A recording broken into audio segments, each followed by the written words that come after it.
Who makes a guest appearance in this episode? This gun in my hand.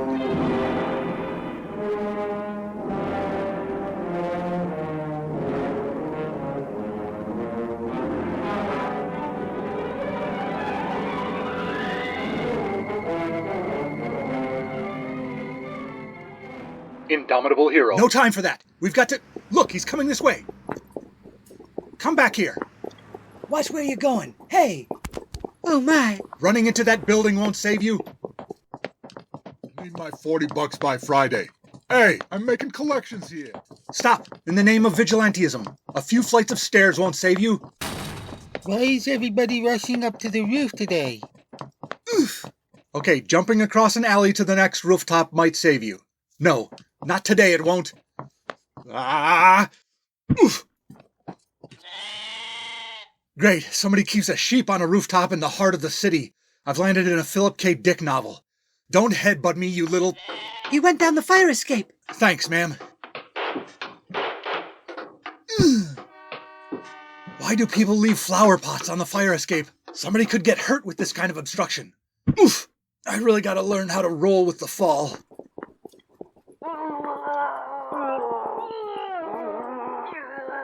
Falk had not actually stopped to wrestle the suspect. That sound was coming from a radio in a nearby window, as were the gunshots heard... Get back here, you!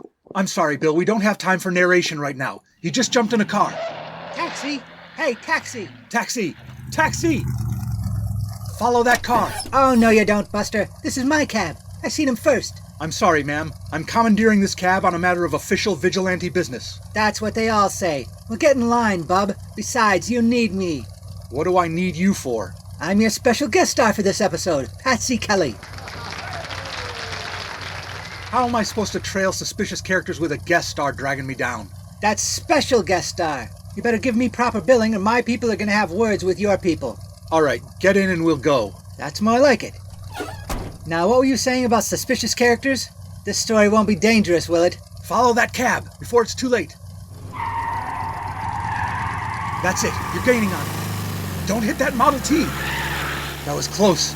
Is he turning to fire at us? No, he's veering to the left. Mac, we've been through all this before in episode 104. You don't need to describe what's going on. I can see it with my own two eyes. Since your running commentary is distracting the driver, maybe you can bring me up to speed on what's going on. I saw a suspicious character 20 minutes ago. I've been chasing him across busy streets, through alleys, and up and down apartment buildings. What did he do that was suspicious? Nothing specific. It's more of a gut feeling. But why would he run from me if he wasn't guilty? Plus, he took a pot shot at me, and he was wrestling somebody that got in his way. I thought your narrator pal said the gunshot and grunt wrestling was coming from radios. Maybe. I didn't stop to find out. See, I could have narrated all that, but you're just working it into your dialogue. And you never established the weather. You never established that this is happening in the afternoon. I don't know what you want from me, Bill. I'm trying to stop a madman. You made it through most of that other episode without a narrator when I was kidnapped. I guess you don't need me anymore. Is that what you think? Fine. Then I'm going home. I know when I'm not wanted here. It's not that, Bill. It's just... Why don't you go narrate yourself? Jeez, Bill. You can call me when you recognize the service I provide is helpful. And don't think this means you can stiff me for my paycheck. Fine. Well, how are we going to transition to commercial without that guy? I'll handle that. We'll return after this message from... I don't know who's up this week. Stay tuned to find out.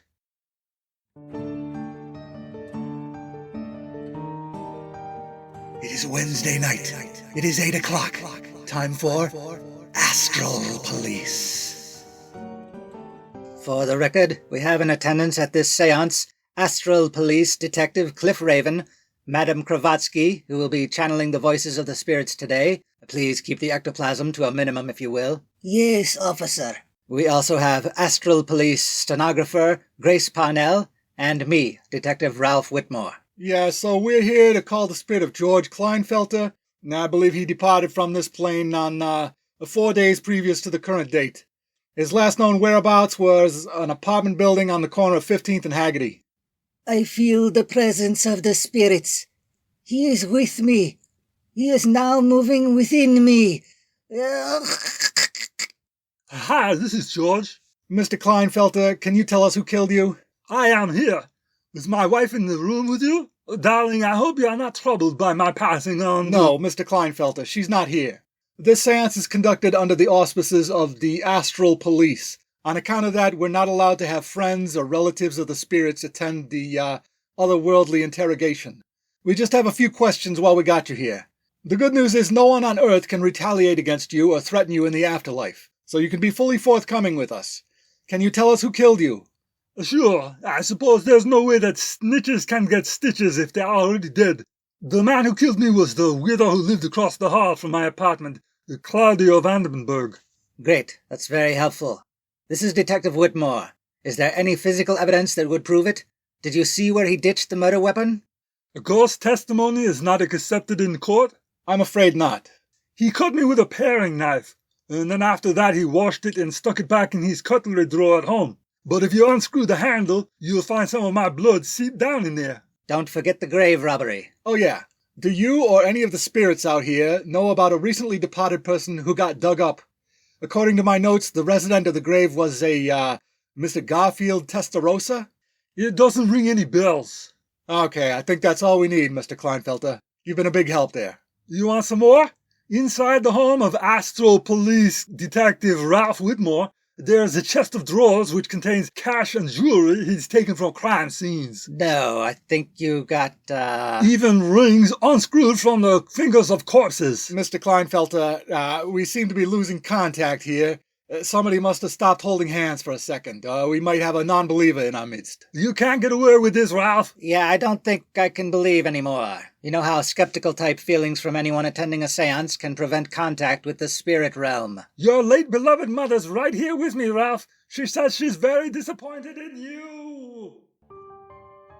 Don't miss the Astral Police. Wednesday nights at 8 o'clock on this radio station. Not to be confused with Astro Police, who are a bunch of pigs in space! I saw him duck back in that alley. So what are you waiting for? Go after him. He might be set to ambush us. Ambush? I better be getting hazard pay for this. Now is when we could really use Bill. As a narrator, he can see everything and he can tell us what to expect. Why don't you peek your head around the corner and tell me what you see? And get my head blown off? Or worse, you want me to do the job of narrator when he's clearly on strike? I'm no scab. He's not on strike, he's off in a huff. I can hear you. Just come out in the open and we'll talk. How do we know you won't shoot? I don't have a gun. He could be lying. Darn, if Bill was here, he could narrate that the suspicious character was lying or not lying, and we'd know it was true. You're the one acting suspicious, chasing after me, wrestling bystanders out of your way, shooting at me. Those sounds were coming from radios in the apartment building. He thought it was you doing those things. I'm Falk Zildjian. You might have heard of me. I have not. And you wouldn't have heard of me because I'm fairly new. They call me Suspicious Character. So I was right. Well, yes and no. I got the idea from listening to the Emerald Ash Borer. He's really a crime fighter, but he pretends to be a bad guy so he can circulate among the criminal underworld. That's what I do too. But it's all in service of fighting crime. The criminals think you're one of them, so they let you into their meetings. Does that work? Yes. I mean, the idea is sound. I've been to 2 meetings.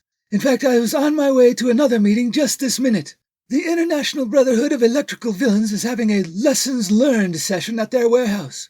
Since I'll be busy there, maybe I can hand off one of my leads to you.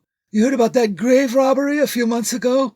The day after the funeral for Garfield Testarossa, they found he had been dug up.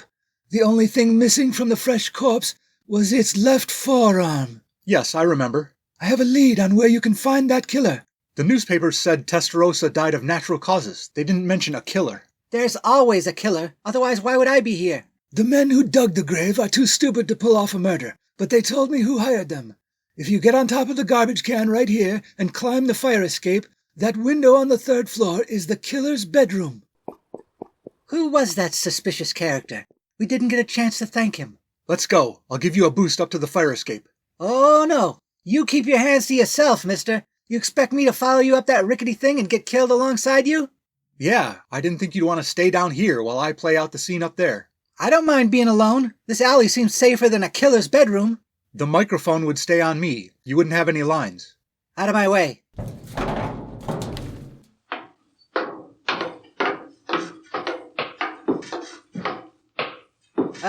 Zildjian, I think this is as far as we go. What do you mean? If you can't lift the window, let me do it. The thing that makes me think we're done here is that guy inside the window pointing the gun. Open the window and climb in here. It's actually not that heavy at all. The counterweights are still attached, and the window moves smoothly in the channels. I'm going to put down my weapon. Your reputation precedes you. I know you won't harm me. Good. I'm glad no one had to get hurt. Not you. Miss Kelly, I love your comedy shorts with Thelma Todd. Even though this guy with you looks shady, I'm sure you wouldn't be tagging along with anybody bad. Gee, thanks. Whoever you are, word on the street is you might be a killer. Word on the alley. They call me Lefty. I'll spill my whole story and you'll see I'm not a killer. It all started when I was 12 years old working in a malt shop. I apprenticed under Mr. Gower to create the greatest sodas and malts this side of Boise. I was a craftsman, an artisan. I was promoted from apprentice to journeyman to master in a few short years. And then one day I was distracted, trying to prevent Mr. Gower from mistakenly filling some capsules with poison instead of medicine. That's how I lost my left hand in a blender accident. And they called you Lefty after that? What a cruel nickname. No, they called me Lefty long before the accident, because my last name is Lefkowitz. Oh. I have a pretty strong constitution, so the wound healed right away. But it couldn't heal my spirit. Even after I built up the courage to work at the soda fountain again, I couldn't make sodas or malts with one hand. Everyone said they tasted sour somehow. Were you making them in the same blender? Maybe people didn't want malts made from that bloody blender. No, that's not it. I washed it thoroughly before we used it again. Where was I? All my pride, my whole identity was wrapped up in my ability to make malts. I was nothing without it. So I needed a new hand. I got the idea from a radio story. It's supposed to be a horror show, but it sounded glorious to me. I hired 2 guys to dig up the body of Garfield Testarossa, an old man who died the day before. I had them cut off the left hand and forearm. Then I blackmailed a surgeon to attach it to my stump. I can see where this is going. The hand came from the corpse of a killer. You didn't realize that old man Testarossa was a murderer, maybe a strangler. Now your new hand has a mind of its own. You can't stop it from strangling people or trying to strangle yourself. No, it's worse than that. The hand came from the corpse of a notorious pervert. Old man Testarossa was a masher and a lech. My new left hand has a mind of its own, and I can't stop it from touching other people in secret places. Sometimes touching myself. What secret places? The classified records office at the Bureau of Investigation? The War Department? Honestly, I don't mind the way it touches me. I've grown accustomed to it, shall we say. It's just those big, hairy knuckles. I shave the hand, but within hours a layer of stubble grows back. Ugh! What are the names of the men you hired? Burke and Hare, why? Because I'll have to track them down after I put you behind bars. Grave robbery is still a crime. Say, those names are familiar. He's pulling your leg. Burke and Hare were famous grave robbers. They were caught and hung for it. But that was 100 years ago. No, the clowns I hired were not professional grave robbers. They were newspaper comic strip artists. Berkeley Breathed and Mark O'Hare. Anyway, what we did is not a crime. The laws in this state were written to prevent people from robbing graves for the purpose of medical research. I wasn't doing any medical research, so technically we didn't break the law. Open up. I have important information for Falk Zildjian. Who is that? Burke? Get out of here. I want to hear it. Step back, Lefty. God, I feel like a monster just calling you that. Mr. Lefkowitz, step away from the door. Patsy, will you open it?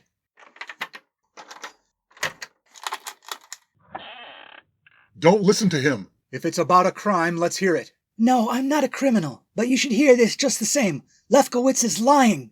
About Mr. Testarossa dying of natural causes? Or his corpse being used for medical research? About the blender accident? I knew that was too weird to be true. Yes, no. He did lose his hand in a blender, but it was no accident. He jammed his hand in the blender intentionally. He wanted to get rid of his hand. Why would anyone do that? You know that trick where you cut off circulation to your hand until it goes to sleep, and then it feels like it's someone else touching you when you, Oh my God. Yeah, he went one step further. So now it really is someone else's hand he's using. Ugh. I'm not ashamed. I'd do it again. What are you all talking about? Forget it, Falk. They can't all be bangers.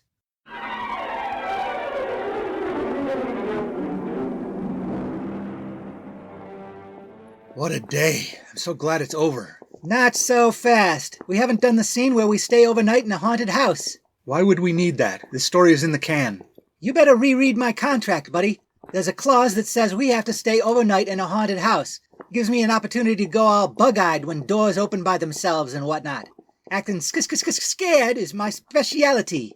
We'll bring you back another time and have a whole episode just for that, okay? Maybe we can coax Bill back to narrate that one. Oh, that would be swell. I'll get paid for 2 episodes instead of 1. Great. Glad somebody's getting paid. Plus, you and me'll have to spend the night together in the haunted house, so we can play up all the interpersonal tension in that angle. A will-they-won't-they situation, you know? They won't. What makes you so sure you can resist my feminine wiles? This gun in my hand. Suit yourself.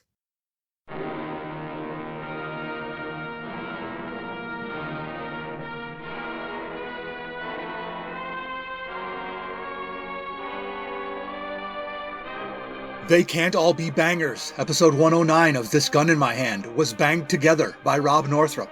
This episode and all others are available on YouTube with automatically generated closed captions of dialogue. Visit thisguninmyhand.blogspot.com for credits, show notes, archives, and to buy my books, such as Little Heist in the Big Woods and other revisionist atrocities. How do I produce consistent bangers? With this gun in my hand.